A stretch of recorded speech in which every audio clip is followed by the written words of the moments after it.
اب دیکھیے جہاں تک ابن عربی کا تعلق ہے، ہمارے ہاں یہ دو اپوزٹ پولز ملتے ہیں بزرگوں میں. ایک انتہا پر ابن تیمیہ ہے رحمۃ اللہ علیہ، جن کے بارے میں نے آپ کو بتایا کہ انہوں نے اس طرح سمجھا ہے، اس طرح اترتا ہے اللہ جیسے میں یہ ممبر سے اتر رہا ہوں، یہ زیادتی ہے. لیکن بہرحال ایک فکر ہے، ایک سوچ ہے. قرآن اور حدیث کے بہت بڑے عالم تھے، بہت بڑے عالم، بہت بڑے عالم. دوسری انتہا پر ابن عربی ہیں جن کا فلسفہ میں نے آپ کو بتایا. تمام صوفیاء ابن عربی کو شیخ اکبر کہتے ہیں، الشیخ الاکبر، اور صرف الشیخ کہیں گے، دی شیخ، تو اس سے مراد ابن عربی ہوگا. اور ابن تیمیہ انہیں کہتے ہیں زندیق، ملحد. یہ دو انتہائیں ہیں. ہمارے ہاں جو عام طور پر اہل حدیث حضرات ہیں وہ ابن تیمیہ کے فالوورز ہیں ان عقائد میں. ان کے ہاں تصور کیا ہے؟ اللہ تعالی ہر جگہ اگر ہے تو صفاتی اعتبار سے، ذاتی اعتبار سے نہیں. وہ تو اپنی جگہ عرش پر ہے، ساتویں آسمان کے اوپر عرش ہے، عرش کے اوپر کرسی ہے، کرسی پر وہ ہے. اب اس میں ایک طرح کی تجسیم بھی آ گئی، محدودیت بھی آ گئی.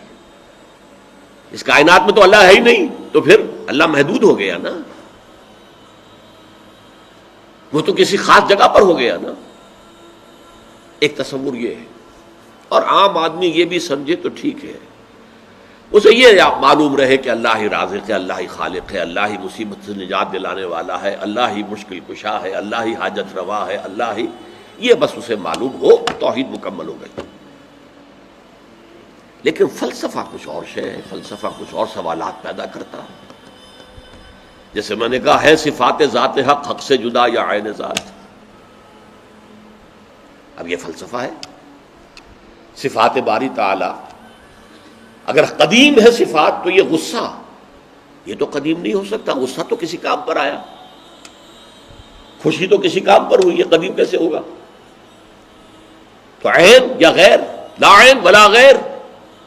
اور جس کو میں تعبیر کرتا ہوں کہ من وجہ عین ذات ومن وجہ آخر غیر ذات.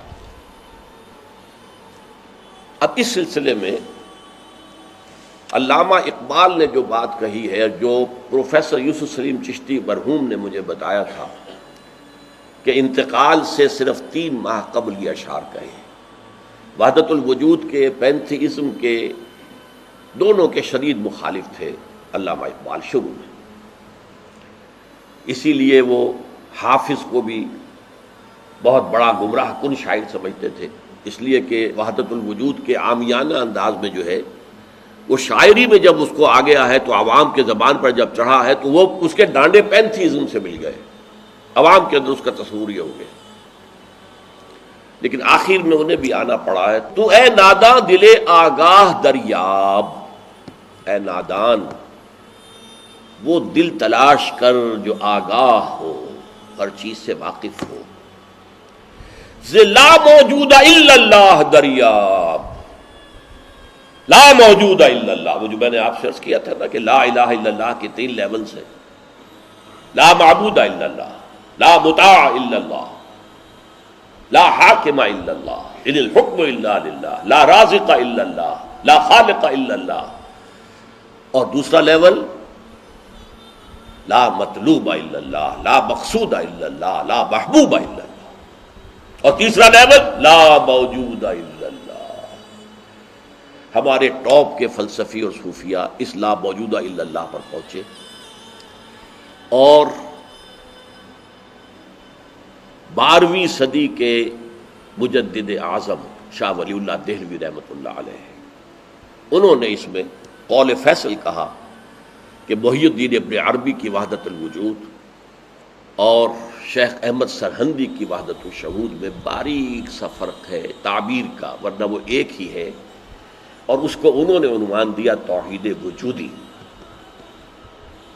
ہندوستان میں ہمارے بڑے ٹاپ کے شاعروں میں سے تھے عبد القادر بید الفارسی کے.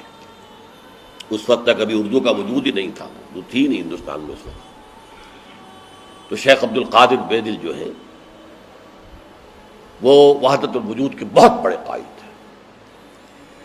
اور ان کی عظمت کا عالم یہ ہے کہ غالب کہتا ہے طرز بے دل میں ریختہ لکھنا اسد اللہ خان قیامت ہے، کہ بے دل کے انداز میں اردو میں شاعری کرتا، ان تو فارسی میں کی، اردو کو ریختہ کہتے تھے پہلے، یہ نئی زبان جو بنی تھی ریختہ، طرز بے دل میں ریختہ لکھنا اسد اللہ خان قیامت ہے۔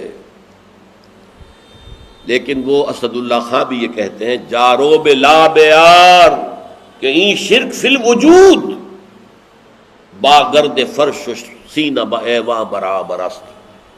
دیکھو اگر تمہارے سینے کے اندر شرک فی الوجود شامل ہے، یہ بھی ہے وہ بھی ہے یہ بھی ہے وہ بھی ہے، وجود متعدد ہے، خدا کا وجود علیحدہ ہے، ہمارا وجود علیحدہ ہے، تو یہ گرد کے مانند ہے جو تمہارے سینے کے ایوان پر جو تخت بچھا ہوا تھا اس کے اوپر گرد پڑ گئی ہے۔ اس گرد کو جاروب لا، لا موجود ہے الا اللہ، جاروب لا کی جھاڑو سے لا کر صاف کر دو، جاروب لا بیار کہ یہ شرک فی الوجود، وجود دو مان لیے تو شرک ہو گیا، وجود ایک ہی ہے۔ البتہ جب تعین ہو گئی کسی شے کی وہ وجود مختلف ہے، ذات باری سے علیحدہ۔ بہرحال یہ مباحث ہیں اس آیت مبارکہ سے متعلق، اور میں نے آپ کے سامنے ساری بات رکھ دی۔ نہ میں کسی کا مبلغ ہوں، نہ یہ دینی مسئلہ ہے، یہ فلسفے کا مسئلہ ہے۔ اب فلسفے میں بہت سے مسائل ایسے پیدا ہو گئے، سائنس کے مسائل ہیں کہ جو کتاب و سنت یا کم سے کم حدیث کی بعض چیزوں سے ٹکراتے ہیں، اب اس میں آدمی غور کرے گا، سوچے گا۔ اسی طریقے سے یہ فلسفے کے مسائل ہیں جو ہمیشہ سے جن پر کام ہو رہا ہے، لیکن یہ دین جو ہے وہ شریعت اور طریقت کا نام ہے۔ حقیقت کو چھوڑ دو، حقیقت جو ہے بس ہے۔ تم سورج مکھی کے پھول بن جاؤ، تمہاری توجہ ہر وقت اپنی اس ذات جو جس نے تمہیں پیدا کیا ہے، حقیقت تو وہی ہے، لیکن سورج مکھی کے پھول بن جاؤ۔ لیکن اسے آپ غلط کہیں، مجھے کوئی اعتراض نہیں، لیکن یہ کہ ایک شخصیت کو میں ایسے سے واقف ہوں جو اہل حدیث بھی کٹر تھے اور صوفی بھی بڑے تھے۔ یہ جو ہمارے ہاں مشہور ہے غزنوی خاندان، مولانا عبداللہ غزنوی آئے تھے اور وہ اپنے تصوف کی بعض آراء کی وجہ سے اور بعض اپنی اہل حدیثیت کی آراء کی وجہ سے افغانستان سے نکال دیے گئے تھے، غزنی سے نکال دیے گئے، تو امرتسر میں آ کر آباد ہوئے۔ ان کی اولاد ہے یہ غزنوی خاندان۔ ان میں مولانا داؤد غزنوی رحمۃ اللہ علیہ سے میرا بڑا قرب رہا ہے۔ ان کے پھر بیٹے تھے ابو بکر غزنوی، وہ معروف ہیں، کافی لوگ ان سے واقف ہوں گے۔ داؤد غزنوی رحمۃ اللہ علیہ یہ دو متضاد چیزوں کا مجموعہ تھے، تصوف بھی اور اہل حدیثیت بھی۔ عام طور پر اہل حدیث کی ساری توجہ ظاہر پر رہتی ہے، وہ باطن میں جھانکتے ہی نہیں، اندر نہیں جاتے، فلسفے سے کوئی تعلق ہی نہیں۔ لیکن فلسفہ اور تصوف یہ جڑے ہوئے آپس میں چولی دامن کے ساتھ۔ انہوں نے ایک دفعہ منٹگمری میں جو اب سائیوال کہلاتا ہے آ کر تقریر کی، اہل حدیث مسجد تھی، میں بھی گیا ہوا تھا سننے کے لیے۔ انہوں نے وہ اہل حدیث نوجوانوں سے کہہ رہے تھے کہ دیکھو تم اپنے مسلک پر قائم رہو، ہم غیر مقلد ہیں، ہم کسی کے مقلد نہیں ہیں، نہ ابو حنیفہ کے نہ مالک کے، لیکن کبھی بھی ان ائمہ کی توہین نہ کرنا۔